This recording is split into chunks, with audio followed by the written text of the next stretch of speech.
Les Dominicains au Rwanda. Méditation du 24e vendredi du temps ordinaire, année A. Si le Christ n'est pas ressuscité, vaine est notre foi. Sœurs et frères, aujourd'hui, dans sa lettre aux Corinthiens, l'apôtre Paul nous ramène au mystère central de notre foi chrétienne, la résurrection du Christ qui conduit à la nôtre. La résurrection des morts, une blague pour les Sadducéens qui ne croient pas à la vie après la mort, et une folie pour les gens d'Athènes du temps de la prédication de Paul. Quant à la résurrection du Christ, une absurdité pour les scientifiques athées pour qui cette histoire n'est scellée d'aucune preuve logique apte à prouver son authenticité. Vous savez, frères et sœurs, tout historien objectif admet que l'existence et le crucifixion d'un certain Jésus de Nazareth est un fait historique.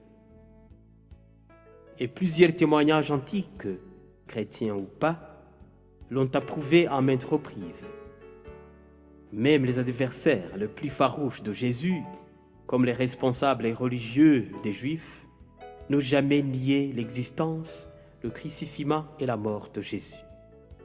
Néanmoins, la mort de ce dernier a été suivie d'un épisode invraisemblable pour les incroyants, la résurrection. En fait, comment cela est-il possible? Comment un homme qui avait été arrêté, torturé, humilié et mis à mort sans aucun pouvoir d'autodéfense peut-il maintenant faire ce qui est extrêmement au-delà de tout pouvoir ordinaire humain et ressusciter des morts? Quelle folie de croire à un tel événement! Quel illogisme d'admettre une telle assertion!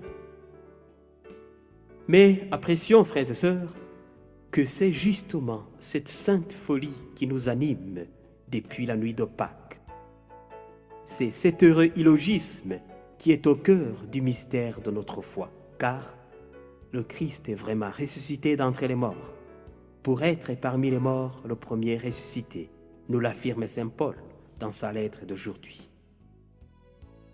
Et grâce à la résurrection du Christ, nous sommes morts à la vanité de notre existence mondaine, et nous sommes ressuscités à une vie nouvelle sur laquelle la mort n'a plus d'effet. Alors, la bonne nouvelle de la résurrection du Christ nous apporte cette chance de faire un choix. Mais il faut savoir que, depuis la nuit des temps, Dieu a choisi notre vie et pas notre mort. Il a choisi notre relèvement plutôt que notre déchéance éternelle. Et contre notre incapacité, sinon notre refus de choisir ce qui est toujours mieux pour notre salut, Dieu a choisi de nous redonner vie à travers la passion, la mort et la résurrection du Christ, afin de nous rappeler qu'en restant des mortels, nous sommes tout de même des mortels non voués à la mort éternelle, mais promis à la vie sans déclin. Alors, puisse le Seigneur faire de nous de véritables témoins de cette victoire de la vie sur la mort, car vaine serait notre foi si nous ne croyons vraiment pas à la résurrection du Christ. Amen.